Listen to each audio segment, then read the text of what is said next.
Hey guys, it's Angelo. Welcome to the kitchen space here. My wild kitchen. All kinds of stuff going on all the time. Supplements, spring water. I'm going to share with you guys once again some of the things that I've been doing lately to keep my health up. Because, you know, if you have any sort of chronic health issue, disease, cancer diagnosis, whatever it is, you've got to make sure that you're on top of your health every single day. And even if you don't have any of those things yet, you've got to be on top of it because we live in a continually ever expanding realm of poison, so to speak. We've got glyphosate in the air, water, and soil. 80+% of people have been tested positive in their urine samples for glyphosate. So if you've ever checked yourself, do a glyphosate test, you'll probably find that you do have a load of glyphosate in you because it's sprayed on the majority of our crops here in North America. And even if you are eating exclusively organic, which I highly recommend,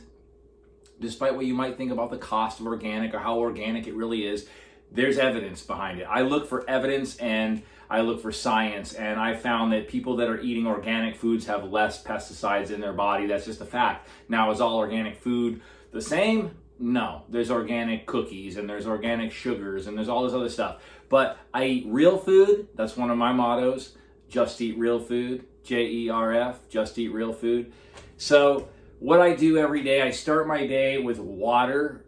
I like to get this mountain spring water that I find at the mountain spring near me, about 17 miles away near Portland where I live. There's a spring. You can go to a website called findaspring.com and it'll show you a map of all the springs that are near you. Hopefully there's one near you. If not, you might want to think about investing in a high power water filter, remineralizing your water, vortexing your water. There's things you can do to biomimic the real living water, but there's nothing like real living water from a spring, an underground or mountain aquifer. So this is what I start with. Love the cold spring water. Besides air, oxygen, water is the one thing we can't live without for very long. So our body thrives on it. All of our cells in our body are fueled by water.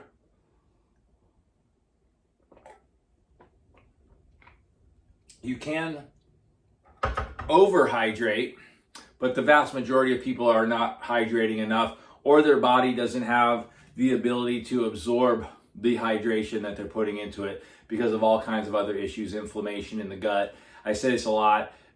The gut is everything. It's not even the second brain, it's the first brain. All disease originates from the gut. Heal the gut, heal everything else. So if you have anything from hypothyroidism, any sort of cancer, whatever it is, it's a good idea, in my opinion, to focus on getting the gut back into balance. So let's start with that. I juiced a lemon earlier today. You can see this, a fresh organic lemon. And I like to start with that before I put anything else in my stomach. You can mix it with some water to kind of cut the astringency or the tartness of the lemon. And that's a great way to help flush out excessive mucus in the gut. We can get mucus as a response to irritants. If we're breathing in too much dust, if there's pollen in the air that's agitating us, we get mucus in the gut lining. And what that does is it makes it harder for our gut to absorb nutrition. So you can eat a lot of healthy foods and not get the benefits of it because your gut doesn't have the ability to absorb it. So intermittent fasting is something I do every day. That means I only eat within about an 8, maybe maximum 10-hour window. Outside of that, it's only going to be water and maybe here and there a little bit of herbal tea. But really, just try to not eat for 16 hours of your entire 24-hour day. Most people don't do that because the average American consumes about 17 micro meals a day, like snacking throughout the day. So this is a great way to start. You know what else I like to do with this as well? Is I like to get some salts. And here I take some of this Icelandic flake salt. This is some of the best. You can get Celtic sea salt, and there's other stuff you can do. Real salt. I've heard recently that Himalayan pink salt's not the best because some of them being sold have not so healthy ingredients in them. So I take this Icelandic flake salt because it has 84 trace minerals. Most of your high quality sea salts will have upwards of 80, 85 minerals in them. So that's good for the body because when you're filtering your water, especially, you're losing some of the minerals. So reverse osmosis or, distilled water is not going to have that for us.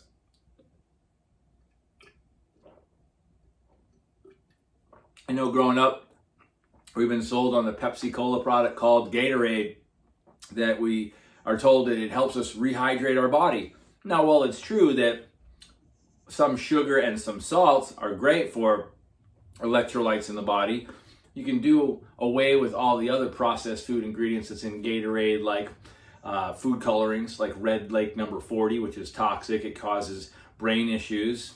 And all these other artificial colors, artificial sweeteners, high fructose corn syrup, all this other stuff most of it's banned in like the European Union and other countries around the world. But in America, we allow so much poison in our food that we have to be really mindful of where we're sourcing it from. Because just because it's in a supermarket and it's legal doesn't mean we should be ingesting it. So start this off, cleansing out the gut.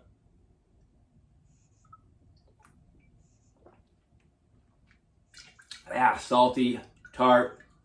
I don't like it. Too bad. Drink it.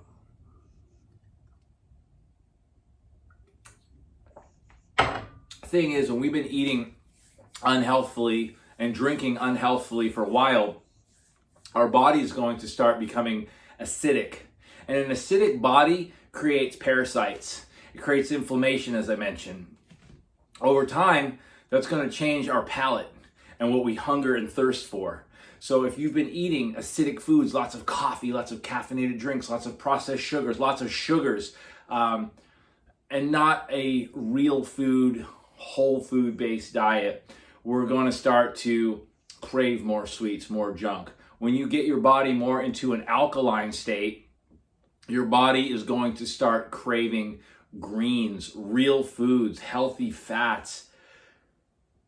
I'm not a dogmatic person when it comes to nutrition. My main focus is it good for me? Does it nourish my body? And does it help me to eliminate toxins from my body? Because nourishment and detoxification are huge. And then above and beyond all that, it's maintaining an optimal level of health. So it's about persistent, consistent actions and how we eat and how we approach food and how we approach everything in our life.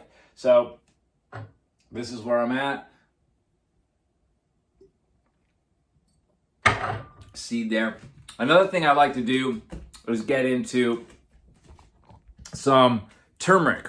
That's if you're trying to detoxify your body. Now, a lot of turmeric and black pepper. I always add the black pepper. You've seen some of my other videos. I talk about adding black pepper to your turmeric because black pepper has an alkaloid that actually helps your body absorb some of the curcumin, which is a powerful anti-cancer, anti-aging, and anti-inflammatory component of the turmeric root. So here we've got the tea right here. It's just took a turmeric root, an organic one, of course, cut it up, threw in a bunch of black pepper, and then boiled it for a second, let it cool, and now we have turmeric tea. This is a great thing too if you are struggling with inflammation, you have some kind of an illness. Turmeric tea, I did this for a while when I was battling cancer, and it seemed to really help. So I pour this up. I've got a glass of turmeric black pepper tea. So yeah, the black pepper has an alkaloid in it called piperine, and piperine makes the curcumin in the turmeric about 2,000 times more bioavailable. That means your body can absorb it 2,000 times better than just doing the turmeric alone. Usually if you just do the turmeric by itself, you'll pee it right out and you won't get the anti-aging, anti-inflammatory, and anti-cancer properties that we're looking for. I say it's always good to fast, take some days off throughout the month to not eat, maybe just go with liquids. I'm also really, really into green juice. Green juice is essential because Greens are loaded with phytonutrients. Chlorophyll-rich greens have lots of enzymes, minerals, vitamins, and also something called superoxide dismutase, which is a powerful antioxidant, a blood cleaner essentially. Some people will say that drinking stuff like wheatgrass juice and spirulina or spirulina, it helps to replenish and up-level the mitochondria in the blood. That's the powerhouse of the cells in the blood, is the mitochondria in all the cells. So drinking green juice every morning is another thing that I love to do. I've got this Kamut blend. This is a lot cheaper than going out to buy a wheatgrass shot at your local juicery. That's going to cost you quite a bit of money. So I have this blend from Purium. It's a fine green powder. It's basically just spirulina, Kamut wheatgrass, alfalfa in there. I also take some straight up spirulina as well, and that'll help flush out toxins from the blood. And spirulina is the highest protein source food by weight on the planet. Most people wouldn't know that. They'd think, how do you get your protein if you're eating plant-based? Well, I'm not a vegan. I'm not completely plant-based. I do like to eat organ meats and real grass-fed, humanely grown meats, but that's for another conversation. Today, I'm saying we should probably all get a better source of greens. The most affordable and efficient way to get greens into your body is through this company that I found called Purium. I can give you a $50 gift card. Usually I put the information below. If it's not down there, look at any of my other videos. I always post the gift card so you can check it out. But this stuff is great because it's going to cut your cravings, because it's going to do a lot to mitigate what's going on with the parasites and the acidity in your body. You want to get your gut microbiome healthy so that when you're up in your 30s, 40s, 50s, and beyond, you don't have to worry about it. The other thing that's really not on topic with what I'm sharing with you today is you also want to make sure that you're moving your body constantly. You're exercising, you're building muscle, you're getting your heart rate up, and that you are engaging in life, enjoying your life. That's pretty much it. That's the video for today. Thanks for tuning in. I hope you found value in this. If you did, like, share, do the whole thing that they tell you to do. I appreciate you guys being here. If you have any specific questions, feel free to reach out to me. I will get back to you. Have a great day. God bless you. Peace.